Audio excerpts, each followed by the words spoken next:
किसी शहर के रेलवे स्टेशन पर एक भिखारी रहता था। वो वहां आने जाने वाली रेलगाड़ियों में बैठे यात्रियों से भीख मांगकर अपना पेट भरता था। एक दिन जब वह भीख मांग रहा था तो सूट बूट पहने एक लंबा सा व्यक्ति उसे दिखा। उसने सोचा कि यह व्यक्ति बहुत अमीर लगता है, इससे भीख मांगने पर यह मुझे जरूर अच्छे पैसे देगा। वह उस लंबे व्यक्ति से भीख मांगने लगा। भिखारी को देखकर उस लंबे व्यक्ति ने कहा, तुम हमेशा मांगते ही रहते हो, क्या कभी किसी को कुछ देते भी हो? भिखारी बोला, साहब मैं तो भिखारी हूं, हमेशा लोगों से मांगता ही रहता हूं, मेरी इतनी औकात कहां कि किसी को कुछ दे सकूं। लंबा व्यक्ति बोला, जब किसी को कुछ दे नहीं सकते तो तुम्हें मांगने का भी कोई हक नहीं है। मैं एक व्यापारी हूं और लेन देन में ही विश्वास करता हूं। अगर तुम्हारे पास मुझे कुछ देने को हो तभी मैं तुम्हें बदले में कुछ दे सकता हूं। इतना कहने के बाद वह लंबा आदमी ट्रेन में बैठकर चला गया। इधर भिखारी उसकी कही गई बात के बारे में सोचने लगा। उस लंबे व्यक्ति के द्वारा कही गई बात उस भिखारी के दिल में उतर गई। वह सोचने लगा कि शायद मुझे भीख में अधिक पैसा इसीलिए नहीं मिलता क्योंकि मैं उसके बदले में किसी को कुछ दे नहीं पाता हूं। लेकिन मैं तो भिखारी हूं, किसी को कुछ देने लायक भी नहीं हूं। लेकिन कब तक मैं लोगों को बिना कुछ दिए केवल मांगता ही रहूंगा? बहुत सोचने के बाद उस भिखारी ने निर्णय किया कि जो भी व्यक्ति उसे भीख देगा उसके बदले में वह भी उस व्यक्ति को कुछ जरूर देगा। लेकिन अब उसके दिमाग में यह प्रश्न चल रहा था कि वह खुद भिखारी है तो भीख के बदले में वह दूसरों को क्या दे सकता है। इस बात को सोचते हुए 2 दिन हो गए, लेकिन उसे अपने प्रश्न का कोई उत्तर नहीं मिला था। तीसरे दिन जब वह स्टेशन के पास बैठा हुआ था तभी उसकी नज़र कुछ फूलों पर पड़ी जो स्टेशन के आसपास के पौधों पर खिल रहे थे। उसने सोचा, क्यों ना मैं लोगों को भीख के बदले कुछ फूल दे दिया करूं। उसको अपना यह विचार अच्छा लगा और उसने वहां से कुछ फूल तोड़ लिए। अब वह ट्रेन में भीख मांगने पहुंचा। अब जब भी कोई उसे भीख देता तो उसके बदले में वह भीख देने वाले को कुछ फूल दे देता।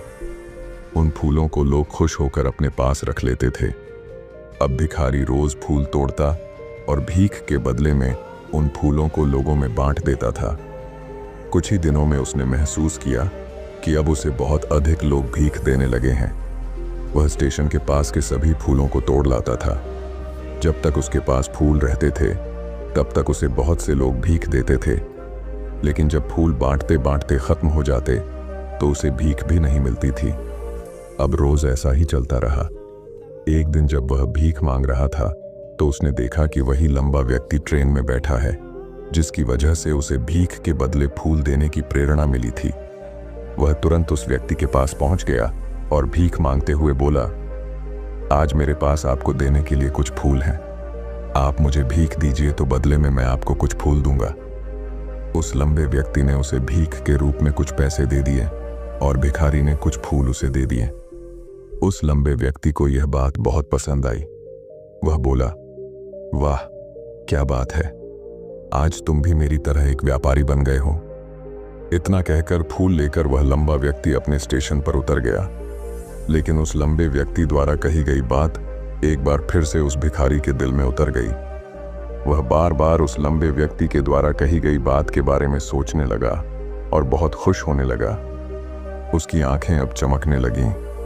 उसे लगने लगा कि अब उसके हाथ सफलता की वह चाबी लग गई है जिसके द्वारा वह अपने जीवन को बदल सकता है। वह तुरंत ट्रेन से नीचे उतरा और उत्साहित होकर बहुत तेज आवाज में ऊपर आसमान की तरफ देखकर बोला, मैं भिखारी नहीं हूं, मैं तो एक व्यापारी हूं, मैं भी अमीर बन सकता हूं। लोगों ने उसे देखा तो सोचा कि शायद यह भिखारी पागल हो गया है और अगले दिन से वह भिखारी उस स्टेशन पर फिर कभी नहीं दिखा। लेकिन 6 महीने बाद इसी स्टेशन पर 2 व्यक्ति सूट बूट पहने हुए यात्रा कर रहे थे। दोनों ने एक दूसरे को देखा तो उनमें से एक ने दूसरे से हाथ मिलाया और कहा, क्या आपने मुझे पहचाना? दूसरा व्यक्ति बोला, नहीं, क्योंकि मेरे हिसाब से हम लोग पहली बार मिल रहे हैं। पहला व्यक्ति बोला, नहीं, आप याद कीजिए, हम पहली बार नहीं बल्कि तीसरी बार मिल रहे हैं। दूसरा व्यक्ति बोला, मुझे याद नहीं, वैसे हम पहले 2 बार कब मिले थे? अब पहला व्यक्ति मुस्कुराया और बोला, हम पहले भी 2 बार इसी ट्रेन में मिले थे। मैं वही भिखारी हूं जिसको आपने पहली मुलाकात में बताया कि मुझे जीवन में क्या करना चाहिए, और दूसरी मुलाकात में बताया कि मैं वास्तव में कौन हूं। दूसरा व्यक्ति मुस्कुराया और अचंभित होते हुए बोला, ओ, याद आया, तुम वही भिखारी हो जिसे मैंने एक बार भीख देने से मना कर दिया था और दूसरी बार मैंने तुमसे कुछ फूल खरीदे थे। लेकिन आज तुम ये सूट बूट में कहाँ जा रहे हो और आजकल क्या कर रहे हो? तब पहला व्यक्ति बोला, हाँ, मैं वही भिखारी हूं, लेकिन आज मैं फूलों का एक बहुत बड़ा व्यापारी हूं और इसी व्यापार के काम से ही दूसरे शहर जा रहा हूं। कुछ देर रुकने के बाद वह फिर बोला, आपने मुझे पहली मुलाकात में प्रकृति का वह नियम बताया था जिसके अनुसार हमें तभी कुछ मिलता है जब हम कुछ देते हैं। लेन देन का यह नियम वास्तव में काम करता है। मैंने यह बहुत अच्छी तरह महसूस किया है, लेकिन मैं खुद को हमेशा भिखारी ही समझता रहा। इससे ऊपर उठकर मैंने कभी सोचा ही नहीं। और जब आपसे मेरी दूसरी मुलाकात हुई तब आपने मुझे बताया कि मैं एक व्यापारी बन चुका हूं। अब मैं समझ चुका था कि मैं वास्तव में एक भिखारी नहीं बल्कि व्यापारी बन चुका हूं। मैंने समझ लिया था कि लोग मुझे इतनी भीख क्यों दे रहे हैं, क्योंकि वह मुझे भीख नहीं दे रहे थे बल्कि उन फूलों का मूल्य चुका रहे थे। सभी लोग मेरे फूल खरीद रहे थे क्योंकि इससे सस्ते फूल उन्हें कहाँ मिलते। मैं लोगों की नज़रों में एक छोटा व्यापारी था, लेकिन मैं अपनी नज़रों में एक भिखारी ही था। आपके बताने पर मुझे समझ आ गया कि मैं एक छोटा व्यापारी हूँ। मैंने ट्रेन में फूल बांटने से जो पैसे इकट्ठे किए थे उनसे बहुत से फूल खरीदे और फूलों का व्यापारी बन गया। यहाँ के लोगों को फूल बहुत पसंद है और उनकी इसी पसंद ने मुझे आज फूलों का एक बहुत बड़ा व्यापारी बना दिया। दोनों व्यापारी अब खुश थे और स्टेशन आने पर साथ उतरे और अपने अपने व्यापार की बात करते हुए आगे बढ़ गए। दोस्तों, इस कहानी से हमें बहुत कुछ सीखने को मिलता है। कहानी में लंबा व्यापारी गिव एंड टेक के नियम को बहुत अच्छी तरह जानता था। दुनिया के सभी बड़े व्यापारी इसी जीवन के नियम का उपयोग करके सफल हुए हैं। इस फॉर्मूले को उसने भिखारी को भी बताया। भिखारी ने इस प्राकृतिक नियम को अपना लिया और इसका असर उसके जीवन में साफ दिखाई देने लगा। उसने अपनी सोच बदली और उसकी जिंदगी बदल गई। यह कहानी हमें बताती है कि हम यदि अपनी सोच बदल लें तो कुछ भी हासिल किया जा सकता है। यदि हम खुद को छोटा समझते रहेंगे तो हम हमेशा छोटे ही बने रहेंगे। बड़ा बनने के लिए हमें अपनी सोच को बदलना होगा और खुद के बारे में बड़ा सोचना होगा।